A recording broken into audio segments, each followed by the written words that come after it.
Finding the right window of opportunity for fertilization to occur is possible, and it definitely makes a huge difference in upping your odds of conception. Come along with your popcorn and your drink, and let's do this together. Did I just say popcorn? No. Come with your calculator, your pen, and a book, because we'll be doing some calculations today.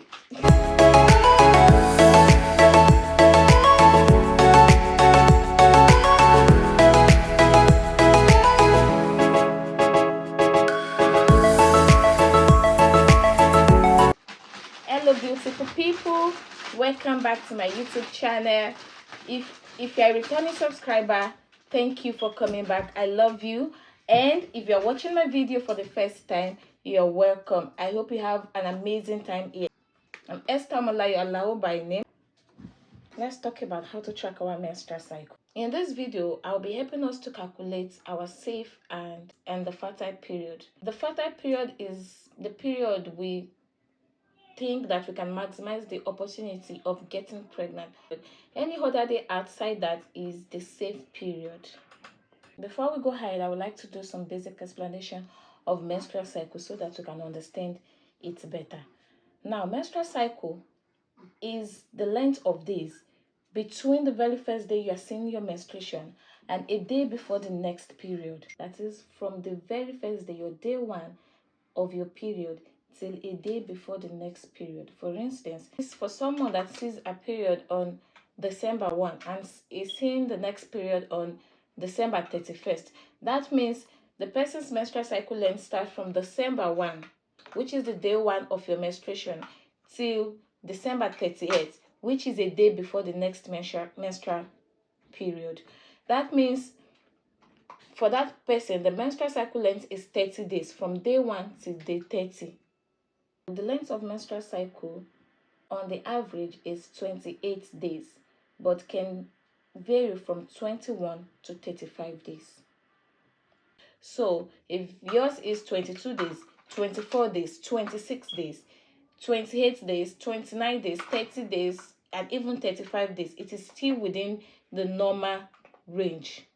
Another thing I would like us to know is that before you can start using this menstrual cycle to determine your ovulation period, you must have been able to study your menstrual cycle, your menstruation for at least 6 months to be able to know your menstrual cycle length, whether it is usually the same or it changes. For people that they have varying lengths of menstrual cycle, that today it can be 28 days, tomorrow it can be 26 days, the next day it can be 30 days. I would try and do some calculations for you as well to know your fertile period. But I will advise that if you have varying length of menstrual cycle, I will advise you not to use this method for your family planning because of the varying length of days. The menstrual cycle has 3 phases: the follicular phase, the luteal phase, and the menstrual phase. For the purpose of this video, you see me mentioning more of the follicular phase and the luteal phase. So, looking at this diagram, it depicts the phases of this menstrual cycle. So, the first phase being the menstrual phase, which is referred to as the menstruation or the period, which depicts the start of vaginal bleeding till its end. So, the follicular phase is from the start of the period until ovulation, by which the ovary releases the egg. Ovulation divides the follicular phase from the luteal phase, while luteal phase is from the ovulation until the start of the next period. The luteal phase is usually 14 days, and we believe that it doesn't change. But for the follicular phase, we believe that varies from person to person. For a person with 28 days menstrual cycle length, the luteal phase does not change. It is usually 14 days. We remove the 14 from the 28 days, which will give us day 14. So for that kind of person, we are expecting the person to ovulate on day 14 of the menstrual cycle. But because you can never say never, or based on what I believe, that you have to be a bit flexible about it. I normally use -2 +2. So peradventure the egg is not released on day 14, then I will say, okay, it can come earlier or it can come later. Then I say -2 or +2. That is day 12, day 13, day 14, day 15, and day 16. And another thing I normally put into consideration is the fact that the sperm can survive up to 5 days. So now, if you're planning to use this method as your natural family planning method, then you have to put that into consideration as well. Now, I will remove the 5 days from day 12. Then I will start my calculation from day 7, day 8, day 9, day 10, day 11. That's 5 days. Then my -2, day 12, day 13. The presumed ovulation date, day 14. Then my +2, day 15 and day 16. And the last point that I put into consideration is the fact that the egg can survive up to 24 hours in your body. That means I will still remove another day after the day 15 and day 16, which is day 17. So I presumed the ovulation period for a person with 28-day cycle will then start from day 7 till day 17. Day 7, day 8, day 9, day 10, day 11, day 12, day 13, day 14, day 15, day 16, and day 17 of your menstrual cycle. Now let's look at another example. For instance, for someone with 22 days cycle length.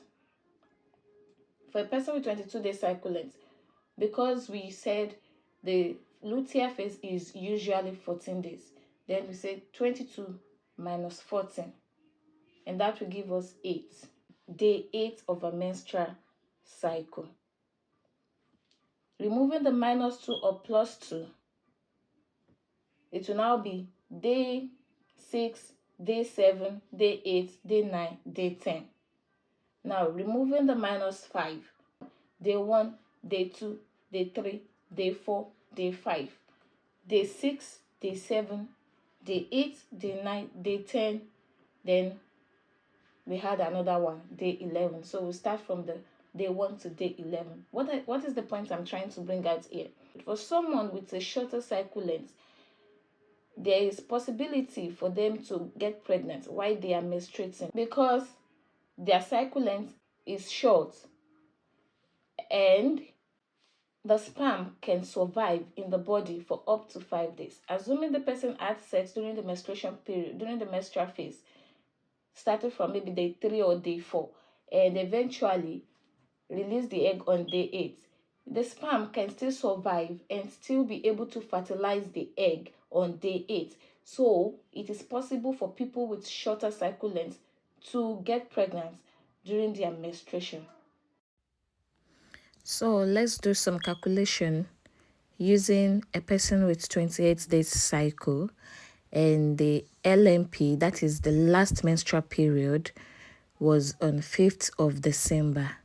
So assuming this person is having a 28-day cycle and the last time she saw her menstrual period was on 5th of December. So we circle our 5th of December. If we count from the 5th of December, which is the day 1 of a menstrual cycle, for a person with 28-day cycle, then the day 28 will be on January 1st. That means the person is going to see a menstruation again on January 2nd. But that is not the bone of contention for today. The bone of contention is to calculate the ovulation period. That is for us to know the fertile window. For this person with 28 days cycle, we have to remove 14 from 28. So 28 minus 14 will give us 14. So on day 14 of the menstrual cycle, the person is expected to ovulate. The presumed ovulation dates for this person will be on day 14 of a menstrual cycle. So we can start counting from are on 5th of December, which is the day 1 of the last menstrual period. 1, 2, 3, 4, 5, 6, 7, 8, 9, 10, 11, 12, 13, 14. So on day 18 is the on 18th of December is the day 14 of this person's menstrual cycle. So the person is expected to ovulate on 18 of December.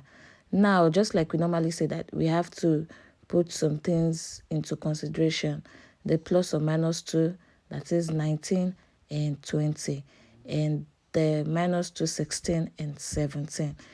And also, the fact that the sperm can survive up to 5 days, we remove our 5 days starting from on 16. So we start counting from 15, 14, 13, 12, and 11. Now, not forgetting that the egg can also survive up to 24 hours. So we have to add the 21st of December to it as well. The fertile window then starts from 11th of December till 21st of December for this person who sees a last menstrual period on 5th of December with a 28 days cycle length. Now let's calculate for someone with a 22 days cycle whose last menstrual period is on 6th of December. So for someone that sees a last menstrual period on 6th of December, if we calculate from 6th of December, the next menstrual period should be on 27th of December will be the next period, but that is not the bone of contention now. What we are trying to calculate is the ovulation period. So from 22, we have to subtract 14. 22 minus 14 will give us 8. So on day 8 of this menstrual cycle length will be the presumed ovulation date. So now we start counting from December 6th, being the very first day of this cycle length. 1, 2, 3, 4, 5, 6, 7, 8. So on 13th of December is the day 8 of this person's menstrual cycle length, which is the presumed ovulation date. Then we had to add plus 2 and minus 2. That will give us day 14 and day 15. And the minus 2 will give us day 11 and day 12. Then we have to subtract the 5 days the sperm can survive in the body. Day 10, day 9, 8, 7, and 6th of December. Now, we have to add a day that the egg can also survive in the body with it as well.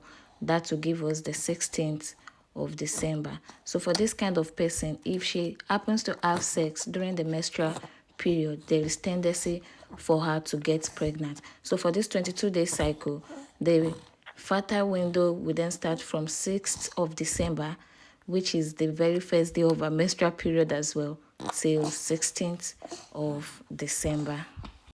Now, let's calculate for someone with a 35-day cycle whose last menstrual period was on 1st of December. So, for this person, the next menstrual period should be on 5th of January. Now, to calculate the ovulation period, we have to subtract 14 from 35, and that will give us 21. So, we start counting from 1st of December till day 21 of this menstrual cycle. The day 21 will also be the 21st of December if we count from 1 till 21. So it is still 21st of December. Then our minus 2 and plus 2 will be 22nd, 23rd, 19th, and 28th of December. Then our minus 5 will then be from 18, 17, 16, 15, and 14. Then our plus 1 will be 24. So the presumed ovulation period for this person will now be 14 from 14th of December till 24th of December. For people with varying lengths of days, for instance, if in the month of June it was 26 days, then July 28 days, August 30 days, September 28 days, Then in October it was 30 days, and in November it was 26 days. This is for a period of 6 months. Then I will advise that kind of person to pick both the shortest and the longest cycle length, that is the 26 days and the 30 days. So from the shortest days, which is the 26 days, we subtract 18, and that is 26 minus 18 will give us 8. And from the longest days, which is the 30, we subtract 11, which is 19. So on day 8, from day 8 to day 19 is the presumed fertile window for someone that has that kind of cycle for a period of 6 months. Thank you all for watching my video. Don't forget to